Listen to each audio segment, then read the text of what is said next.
Hello friends, അസ്സലാമു അലൈക്കും. Welcome back to my channel. ഇന്ന് നമുക്കിവിടെ റെസ്റ്റോറൻറ്റ് സ്റ്റൈലിൽ പെർഫെക്റ്റ് ആയിട്ട് ഫുൽക്ക എങ്ങനെ പ്രിപ്പയർ ചെയ്യാമെന്നുള്ളത് നോക്കാം. വളരെ ഈസി ആയിട്ട് നമുക്ക് വീട്ടിൽ ഫുൽക്ക പ്രിപ്പയർ ചെയ്യാൻ വേണ്ടി പറ്റും.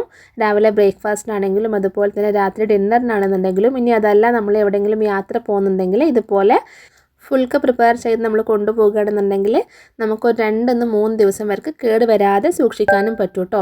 അപ്പോൾ നമ്മുടെ ഈ ഒരു ഫുൽക്ക പ്രിപ്പയർ ചെയ്യാൻ വേണ്ടിയിട്ട് നമ്മൾ ആദ്യം കുറച്ചൊരു വലിയ ബൗൾ എടുക്കുക. ആ ബൗളിലേക്ക് നമ്മൾ 250 ml കപ്പിൽ 2 കപ്പ് ഗോതമ്പ് പൊടി ആഡ് ചെയ്ത് കൊടുക്കുക കേട്ടോ.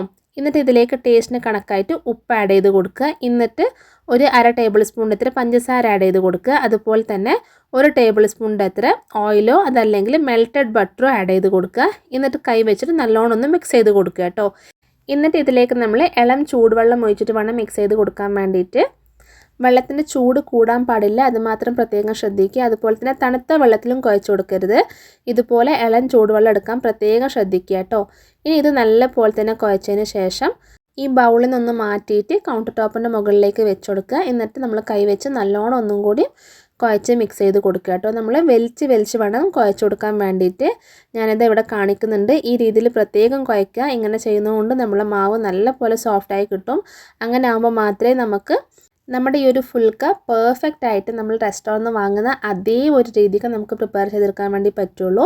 ഇനി ഇതുപോലെ നമ്മളൊരു കത്തി വെച്ചിട്ട് നമുക്ക് സൈസിലാണോ നമ്മുടെ ഫുൽക്ക ആവശ്യമുള്ളത് ആ രീതിക്ക് നമ്മളൊന്ന് കട്ട് ചെയ്ത് കൊടുക്കുക കേട്ടോ. ഒരേ സൈസിൻ്റെ ബോൾസ് ആക്കി എടുക്കാൻ പ്രത്യേകം നോക്കുക. എന്നിട്ട് കൈ വെച്ചിട്ട് കറക്റ്റായിട്ട് ഒരേ സൈസിലൊന്ന് ബോൾ ചെയ്തെടുക്കുക കേട്ടോ.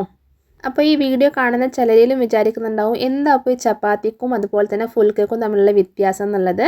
വ്യത്യാസം എന്ന് പറഞ്ഞു കഴിഞ്ഞാൽ നമുക്ക് വീഡിയോ ഫുള്ള് കാണുമ്പോൾ നിങ്ങൾക്ക് മനസ്സിലാകും. അപ്പോൾ വീഡിയോ ആരും സ്കിപ്പ് ചെയ്യാതെ ഫുൾ തന്നെ കാണുക. അപ്പോൾ അങ്ങനെ കാണുമ്പോൾ മാത്രമേ നമുക്ക് ഈ രണ്ടും തമ്മിലുള്ള വ്യത്യാസം ശരിക്കും മനസ്സിലാകുള്ളൂ കേട്ടോ.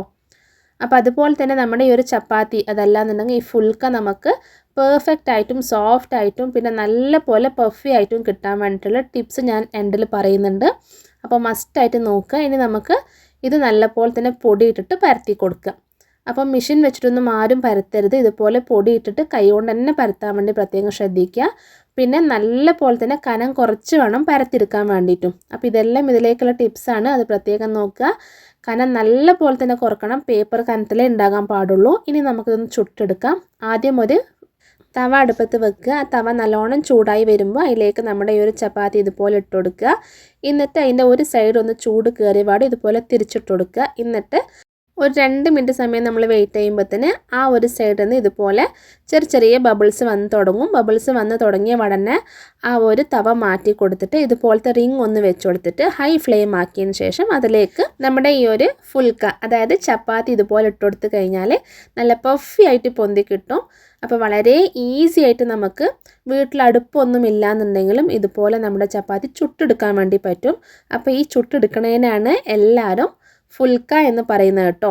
ഇതിപ്പോൾ കാണുമ്പോൾ തന്നെ നിങ്ങൾക്ക് മനസ്സിലാണ്ടാവും നല്ല പോലെ തന്നെ സോഫ്റ്റായിട്ട് നമുക്ക് റെഡിയായി കിട്ടിയിട്ടുണ്ട്. നമ്മളിത് എത്ര തണുത്ത് കഴിക്കുകയാണെന്നുണ്ടെങ്കിലും ഇത്രയും ഒരു സോഫ്റ്റോട് കൂടി ഇതുണ്ടാകും. അപ്പോൾ എല്ലാവരും ഉറപ്പായും ട്രൈ ചെയ്ത് നോക്കുക. ഈ കൊളസ്ട്രോൾ ഉള്ളവർക്കും അതുപോലെ തന്നെ ഡയറ്റെല്ലാം ചെയ്യുന്ന ആൾക്കാർക്ക് പറഞ്ഞൊരു റെസിപ്പിയാണിത്. അപ്പോൾ എല്ലാവരും മസ്റ്റായും ട്രൈ ചെയ്തിട്ട് എൻ്റെ ഫീഡ്ബാക്ക് തന്നെ മറക്കാതെ കമൻറ്റിലൂടെ അറിയിക്കുക. അപ്പോൾ ഇനി ഇതേപോലെ ഒരു അടിപൊളി പുതിയ റെസിപ്പിയുമായി വരുന്നത് വരെ എല്ലാവരോടും ബൈ. അസ്സലാമു അലൈക്കും.